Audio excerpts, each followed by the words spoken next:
Hello everybody and welcome to Decoding the WSL, the podcast dedicated to the stats and facts in the WSL. After the international break, the league is back and there's lots to talk about with goals in every single game on this weekend. I'm going to be giving you all the numbers and all the stats you need to look back on the weekend's action. I'm your host, Stattorino.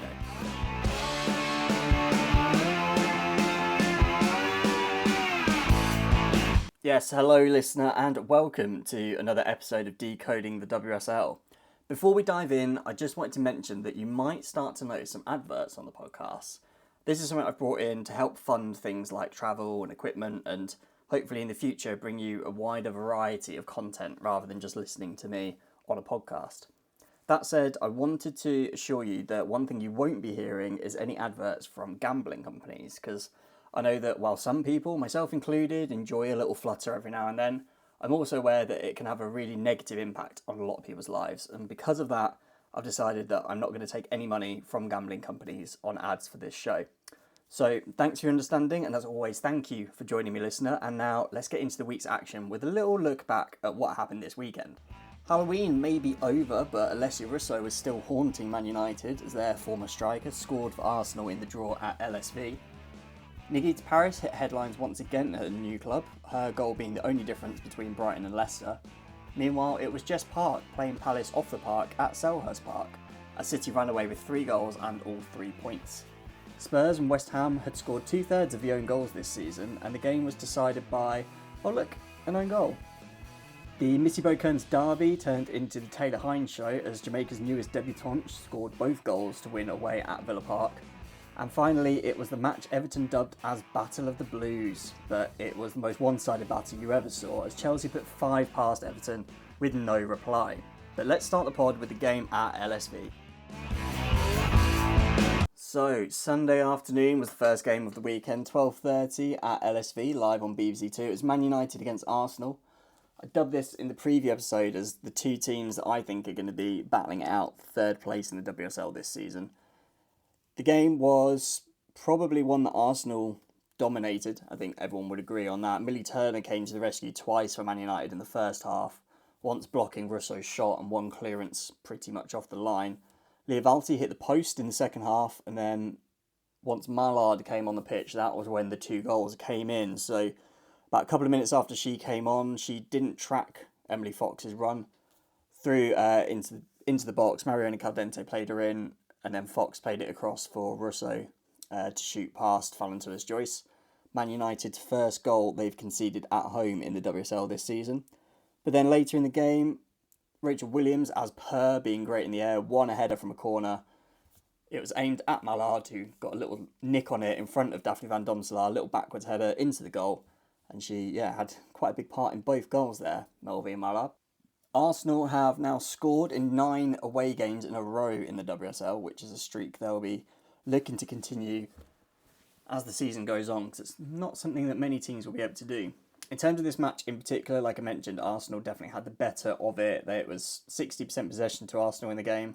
Although saying that, it was actually Maya Letizia that had the most touches in the game with 96. Just ahead of Katie McCabe on 93 and Leah Williamson on 91. Arsenal were definitely the team that threatened the goal more often. They had 19 shots to Man United's 6. Alessia Russo on her own had 8 shots, so 2 more than the entire Manchester United team. Man United, however, only had 1 shot fewer on target with 3 compared to Arsenal's 4. So Arsenal had 15 shots that didn't hit the target. They were either off target or blocked, or I guess like Liavalti's hitting the post counts as an off target shot. Arsenal dominated the possession, as I've already mentioned, but they also completed a lot more passes, 444 to Man United's 282, so about an extra 50% more, just over 50% more. They also made a lot more key passes, which I think was quite interesting. They made 17 compared to just 6 for Man United. Arsenal were also the dominant team in the air. Out of 30 aerials in the game, or aerial balls, Arsenal won 18 of them, which is 60%. But Manchester United, well, as you maybe expect when you don't have as much of the ball, were the ones winning all the tackles. They won 27 tackles compared to just 17 for Arsenal. Simi Awujo is someone I wanted to highlight with this because she was only subbed on at half-time, but she actually had the joint most tackles won in the game with 5. I think if you're a Manchester United fan, you're coming away from that game thinking that you've kind of got away with one because let's not be funny. Arsenal are still quite a good side, albeit they haven't been in the best form recently. They've been in really good form since Rene has been sort of taking over as interim coach. So to keep this Arsenal team to just one goal and to also score a goal yourself is no mean feat. I think Manchester United players and supporters, staff, whoever you ask at the club or associate with the club will say that they weren't very good today, and it's one of those that they've come away with a point that on another day they probably wouldn't have had. I haven't actually looked at the XG for this game because it's not available at the time of recording, but yeah, you would expect Arsenal going to be higher on that, especially when you're having 3 times the number of shots. So Arsenal will come away with it. Disappointed to not have got more, but I think there is also that bit of context. The Manchester United have been really good this season, especially at home. They've not conceded a goal at home so far this season until yesterday. I think Arsenal will be the unhappier of the two sides because they feel like on the performance on the day, they definitely could have got more out of it. But as an Arsenal fan, the only solace I can take from it is that I predicted this game would finish 1-1, so at least I've got something positive coming out of it, because not only did Arsenal not win the game, but I also had Emily Fox on my bench for fantasy. Nightmare. But yeah, 1-1, I think Manchester United will be the happier of the two sides.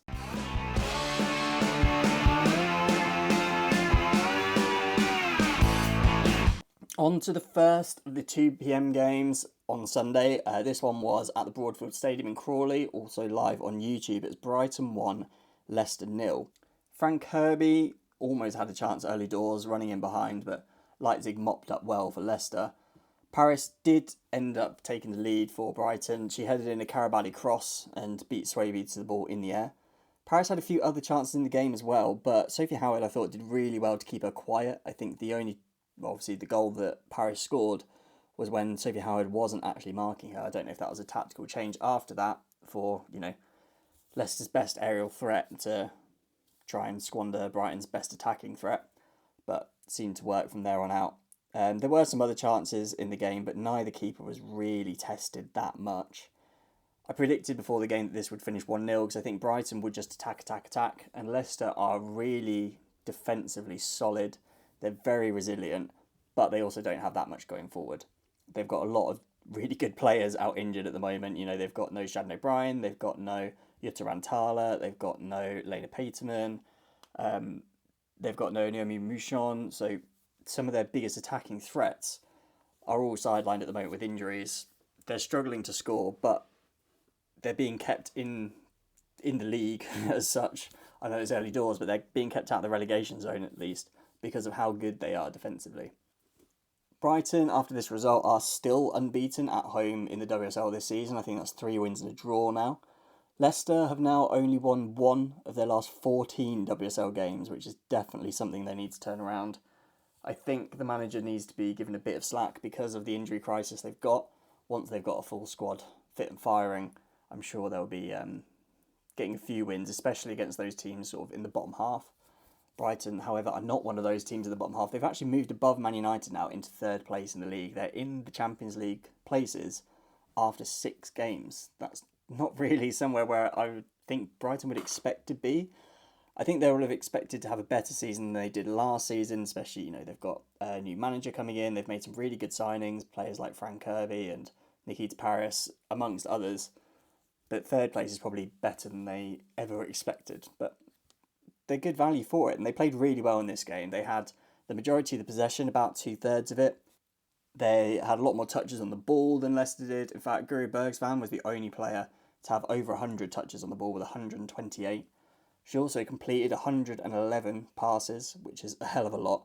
The Leicester back 3 between them completed 88 in the game, so Guri Bergsvan on her own completed 23 more passes than the Leicester defensive line. Brighton were also good form, not just on the ball, but in front of goal. They had 16 shots compared to just 2 for Leicester, which I think really highlights the fact that, what I've said about Leicester. So Leicester are really good defensively. They faced 16 shots. They only allowed 3 of them to be on target, which shows that they're making Brighton shoot from, maybe far out or from angles they don't want to be shooting at. So Leicester are really good defensively there, but their attacking is struggling because they only had 2 shots themselves, one of those being on target. Nikita Paris was the only player to have 2 shots on target in this game. There were only 4 in total, so she had half of the shots on target. And Frank Kirby, another one of the signings that I've already spoken about was another player that did really well with the creativity rather than the shooting. Brighton had 11 key passes in this game compared to just one for Leicester, and Fran Kirby on her own did 6. So she did 50% of the key passes in the game, more than half of Brighton's.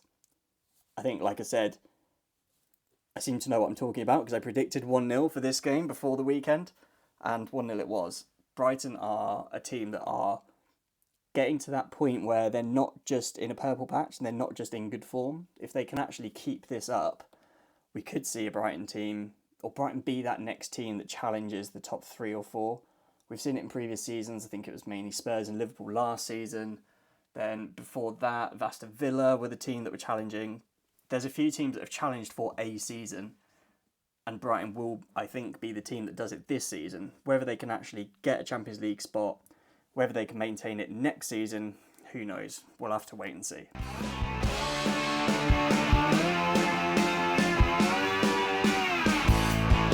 The next game we're having a look at today is another one of the 2 p.m. kickoffs on Sunday. It was Crystal Palace against Man City at Selhurst Park. Man City had a lot of shots early on, but a lot of them were quite easy, comfortable saves for Shea Yanez. That was until Jess Park came along about 40 minutes in. No goalkeeper was getting near that strike. If you haven't seen it, go check it out in the highlights. They'll probably be on YouTube, I presume. Or obviously check out the Women's Football Show on BBC. Jill Roord doubled the lead about 5 minutes after the break. Sort of second phase shot after the cross was blocked. She was just sort of in the right position at the right time. One of those where she knows if she's there, there's a good chance the ball might come to her, and it did, and she put it away really well. She's a very good finisher, Jill Roord. Kate Stengel hit the bar just after the hour mark. It was a great run and a great cross from Ashley Veerden down the left-hand side. But Gracie Pryor, who had come on for Man City, I think in her league debut, I'm right in saying, she'd subbed on for Alex Greenwood, and she did just enough to put Kate Stengel off and allow her to actually get a shot on target, technically. Bunny Shaw did get her customary goal, as she does in pretty much every game. She scored about 75 minutes in, something like that, unmarked in the box and getting on the end of a Jess Park cross after quite a nice flowing move from Man City. So that result of 3-0 means Man City are still unbeaten in the WSL this season. They've actually won their last 8 games in all competitions. The last one they didn't win, I believe, was the draw away at the Emirates. Crystal Palace are still yet to score at home in the WSL this season after 3 games, and they've conceded 11 goals in those 3 games at home. So not looking great for them so far. They've actually looked quite good away from home, so there's no reason they can't bring that form into their home games moving forward, albeit Man City's probably not the easiest team to do that. Man City were, unsurprisingly, the team that dominated this game. They had just over 3/4 of the possession in the game. They had 696 touches compared to just 284 for Palace, so just over twice as many. Alex Greenwood, interestingly, had the most touches in the game with 94, despite the fact she was subbed before the hour mark.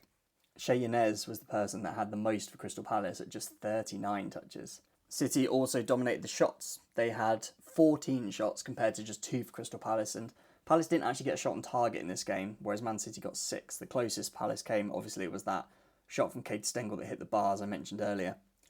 Man City did complete over 4 times as many passes as Crystal Palace, 528 compared to just 118 of Crystal Palace. I haven't checked the numbers on it because they're not really readily available, but I think 118 passes in the game might be the lowest of any team in a WSL match so far this season. Alex Greenwood and Alana Kennedy were the 2 players that completed the most, both with 80. Obviously, as I mentioned, Alex Greenwood was taken off before the hour mark. She ended up completing, on average, 1.36 passes per minute. So if you extrapolated that out, assuming that she played 90 minutes, she would have completed 122 passes, which is something that Alex Greenwood is capable of doing and has done before this season, and would therefore have completed more passes than Crystal Palace did, which I thought was quite interesting. That was 122 compared to just 118 for Palace. Man City also dominated the key passes metric in this stat. They had 9 compared to just 1 for Crystal Palace. Ioba Fujino completed the most with 4. And quite interestingly, Mikato, who plays in midfield for Crystal Palace and has seemed like quite a good signing so far, just didn't really find her feet in this game. In fact, she played the full 90 minutes and only completed 4 passes. As I mentioned, Ioba Fujino completed 4 key passes, which is so much harder to do. So that goes some way to showing just how much Man City dominated this game. I think this was a scoreline that no one really was surprised at. I think in my preview episode, I predicted a 4-0 win for Man City, and on another day, it could well have been 4-0, especially if they didn't have as many major matches coming up and needing to rest players. But definitely one for Palace to take some lessons from and build on as they move forward this season, because I do think they have enough to stay up. They've looked better than some of the other teams that we've looked at near the bottom of the table. You've got your West Hams, you've got your Leicesters, and ultimately you've got Everton as well, who I think at the moment would be my pick for relegation if I had to predict something now. Palace are looking all right. No one's going to look that great against Man City, especially the bottom half teams. But they put up a good fight and definitely something they can build on moving forward.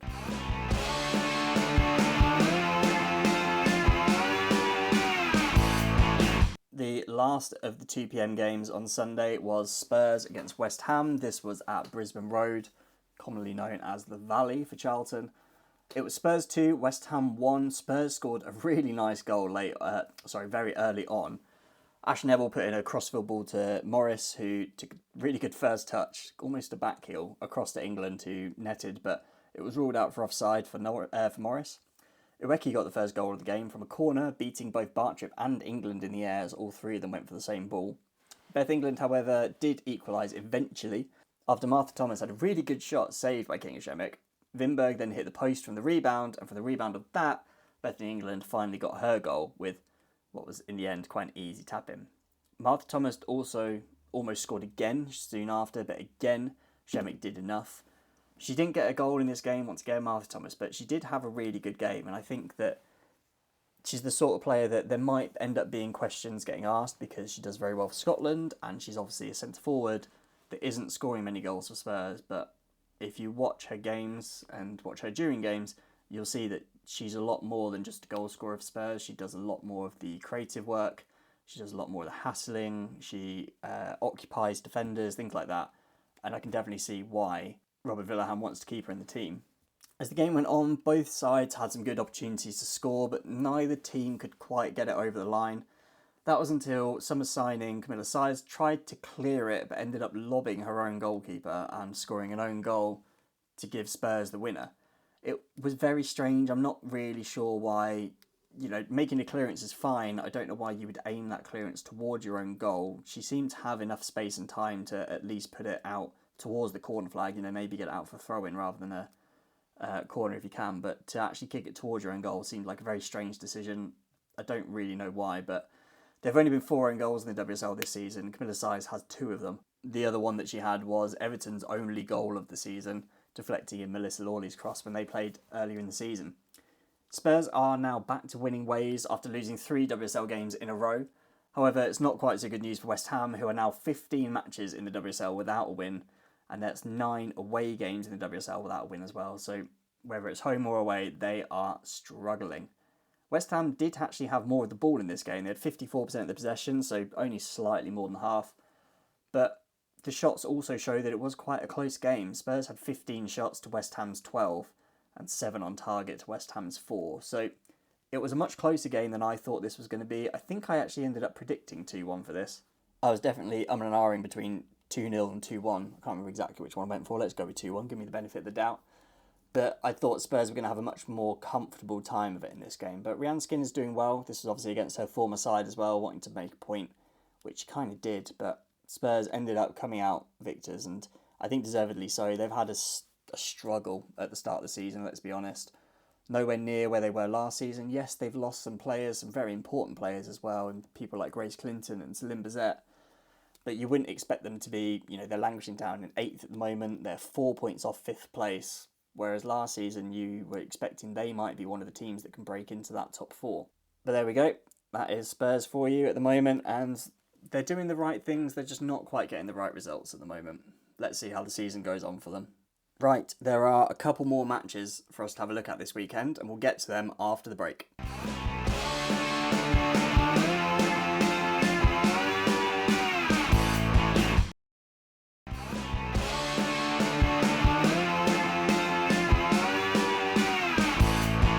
Welcome back, listener. We're continuing our Game Week 6 review. looking back at this weekend's games, and now we're on to the 4:30 kickoff at Villa Park or live on YouTube. It was Villa against Liverpool. Taylor Hines opened the scoring. Liverpool had some really nice play down the right. Villa committed too many numbers over, and as they crossed the ball in, it went through everyone. Taylor Hines was there, unmarked at the far side, to bang it in for her first goal of the game, and then she made it 2 just before half-time. Again, Liverpool had the ball on the right, passed into Kiernan, who did very well in this game, by the way. I think she very much deserved her first start. She was fouled in the box. The ref waved play on because you can see just behind her was Taylor Hines. Katie Robinson was a bit closer to Hines this time. Obviously, she was the right wing back for Villa, whereas Hines was the left wing back for Liverpool, so they were marking each other, but still not close enough. Hines got there first and put the ball into the net for the second time in the half. Then early in the second half, Lucy Staniforth put a great cross into Nunez, who got the better of Jenna Clark in the air, which is not an easy thing to do. I thought it was a bit poor from Rachel Law. She definitely could have done a bit better with that chance. It sort of just about went over her hands. I think if she'd set slightly differently, she might have been able to save that. But I will also caveat that by saying I am no goalkeeper expert. Both sides had some more chances late on, largely from distance, that were quite easy saves for both D'Angelo and Rachel Laws. Marie Taylor was probably the one that came closest. In injury time, she forced a very good save from Rachel Laws. But the game did end up finishing Villa 1, Liverpool 2. That means Liverpool have still never won a home league game against Liverpool in their history. Villa are also 9 games without a win in the WSL now, which for a team that a couple of years ago was looking really strong under Carla Ward, obviously then tailed off a bit last season, came back a bit towards the end, and under a new manager with some really good signings as well, they still haven't been able to turn it around quite just yet and get their first win of the season. For Liverpool, however, that is now 8 away games in the WSL without losing, so they have got a nice unbeaten streak going. Something that I think with the players they've lost in the summer, they didn't really have I don't think they had the best transfer window. It wasn't awful, but in losing Missy Kearns, I thought that was going to be something that was going to be really detrimental for them, but they're still winning games, and she's gone to Villa, who haven't won a game yet, so not too bad a bit of business from Liverpool. Villa did actually have more possession in this game, 56% to Liverpool's 44%. However, it was Jasmine Matthews, the Liverpool centre-back, who had the most touches in the game with 76, despite not playing the full 90. She was subbed off at 80 minutes. Liverpool, however, had more shots than Villa, which I guess you maybe would expect from the team that won. It was just 8 shots to Villa compared to 11 for Liverpool, so not a massive difference. There were 4 shots on target for Villa as well, and 5 for Liverpool, so only 1 more there. Taylor Hines, however, was very clinical because she only had 2 shots in the whole game. Obviously, both of those goals in the first half. There were a lot of tackles in this game. 52 in total tackles won, which is a lot. 32 of those were won by Liverpool and 20 by Villa. So shows that Liverpool were doing a bit better in that, which again you maybe expect because they were the team that had slightly less possession. Taylor Hines, however, not just going forward, but she also had a great sort of stat in this as well, because she attempted 11 tackles in the game, which was more than anyone else, and completed 100% of the tackles, which is huge. No one else completed more than 4 tackles in the game, so she's almost triple that. I think Taylor Hines had potentially one of the best couple of weeks of her life, actually. I was going to say probably one of the best games of the game week for any player. She's probably my player of the week. But after making her debut for Jamaica in the international break, she's obviously come back and has got back into the rhythm of it with taking the armband again and scoring 2 goals in a 2-1 win, which isn't too shabby. I predicted that this game was going to be 1-1 because I thought the Liverpool have been drawing a lot so far. Villa are struggling to win. Liverpool are struggling to lose away from home. So I thought a draw just made sense. They're quite, I think, evenly matched teams in terms of quality. But forgive me for not expecting 2 Taylor Hines goals here.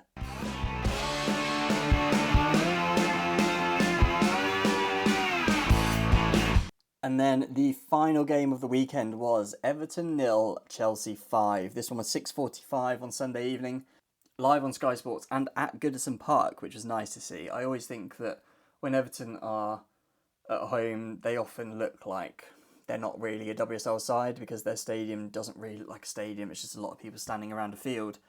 Whereas when they go to Goodison Park, yes, they haven't necessarily sold out that many seats. I think that's partly due to the form of the team more than anything.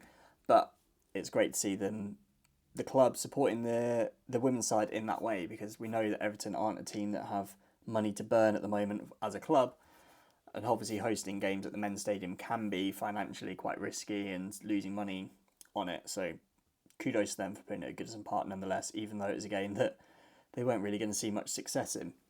Izzy Hobson was brought in for her first league start, straight into the fire at home against Chelsea. She only turned 17 earlier in the week. She was beaten in the air by another former Toffee, Aggie Jones, for the first goal. It was a really good first-time cross from Buchanan, by the way. If you haven't seen it, go and have a look at the highlights from this game, because that cross from Khadijah Buchanan is a real elite bit of play. Van Havenmate cleared Cuthbert's shot off the line not that long after, and then it took a little bit longer for Chelsea to actually get on the score sheet again. I didn't necessarily think that they were going to rack up quite as many goals as they did. When it got to about 40 minutes and it was still 1-0, I was thinking Everton are doing really well here. But Vitruki Sari, the summer signing, took a bit too long on the ball just outside her own box, thought about it too much, I guess, and was dispossessed by Cuthbert, and then it was dispatched by Cuthbert as well. She made it 2-0. Quite a sort of routine goal by her standards. And then, despite the fact there were only 5 minutes until half-time, it was then 3-0 shortly after. Sjurka Nusken cross meant that Gura Wrighton was the intended target for it. It was a bit too far in front of her. I think Lucy Hope, the Everton defender, sort of thought, there's no way she's getting that, and just stood still. Didn't track her player, which isn't ideal, because when you've got a player like Gura Wrighton, sometimes, even if you think the ball's going out, even if you think the impossible can't be done, she still manages to reach it, even with her relatively short frame. But she just about got a toe on it and turned it in past Courtney Brosnan. So 3-0 at half-time. That was the point at which it was decided that Claire Wheeler should come on. Brian Sorensen didn't start her because she'd been ill. She's one of their best players, I think. That probably her, Courtney Brosnan, Honoka Hayashi have been their three best players so far this season. So to miss one of them from the start due to illness was a big loss for them. And to be honest, I think once you're already 3-0 down, I don't know why they brought her on. I don't know if they thought they could come back from 3-0 down against Chelsea. But yeah, if it was me, I think I'd have just left her off, let her recover a bit more from her illness rather than bringing her on for 45 minutes. But yeah, as I mentioned, it wasn't to be for them. It wasn't the best tactics. Sunday Baltimore almost made it 4, not long after half-time, from distance, hitting the bar. And then there was some quite poor defending from Everton for Chelsea's 4th. Vika Captain sort of strolled into the box just to pick up on a loose ball. Again, it was Lucy Hope that was marking her and just let her go. I think Van Havenmate was close enough to do something about it too, but both of them had just kind of switched off. I think it was one of those moments where they're tired, it's 3-0, they're not going to win the game. Your mind kind of goes elsewhere. You're not paying 100% attention to what you should be doing. And yeah, they were made to pay because Vika Captain, with a really good finish, little first-time finish, made it 4-0. Then it was 5-0 eventually, with Chelsea really looking like they were having fun with it. Ashley Lawrence bombed forward from right back to get on the end of a Jean-Francois cross. I say cross, it was more a placed pass for Ashley Lawrence to have quite a nice, simple, easy one-touch finish and make it 5-0. That's now 11 wins on the bounce for Chelsea against Everton in the WSL. They are definitely a team that have Everton's number. And judging by their performances this season, it doesn't look like Everton are a team that are going to turn that around when they go to Chelsea later on. Chelsea had 2/3 of the possession in this game. They had, kind of unsurprisingly, the player that had the most touches in the game in Millie Bright. She had 115. No other player got over 100. The next most was 99 with Khadijah Buchanan. Chelsea also thrashed Everton when it came to shots, kind of unsurprisingly. 26 shots to Everton's 6. Chelsea getting 10 of those on target and Everton not having a shot on target. I've already spoken about how Everton are the only team in the WSL not to have scored a goal, because the only goal they scored was an own goal. So no Everton player has scored a goal, and when you're not getting any shots on target, it doesn't make it any easier, albeit a game against Chelsea probably isn't the way you'd expect a team to score their first goal of the season. But 10 shots on target for Chelsea, 4 of those from Aggie Beaver-Jones against her former side. No one else got more than 2 on target. The only bit really where Everton were the dominant team was in the aerial duels. They won 11 out of the 18, so Chelsea only winning 7. Justine Van Havenmate won 5 of those on her own. No one else won more than 2, but I think that's about all that Everton can take from this game, really. I said in the preview that I'd be very surprised if Everton get their first goal this season against Chelsea, and it's just a case of how many will Chelsea score. I thought with some difficult games coming up for Chelsea, they've got obviously kind of double game week. They've got more Champions League games coming up in time. There's obviously the cup competition start. This is an ideal match where they would rotate a bit and, if they get a couple of goals up, maybe take their foot off the gas a bit. But yeah, it wasn't to be. It wasn't quite Bompastor's way. And yeah, ended up putting 5 past them. Not a good day for Everton, and definitely one to forget. Not quite the Battle of the Blues.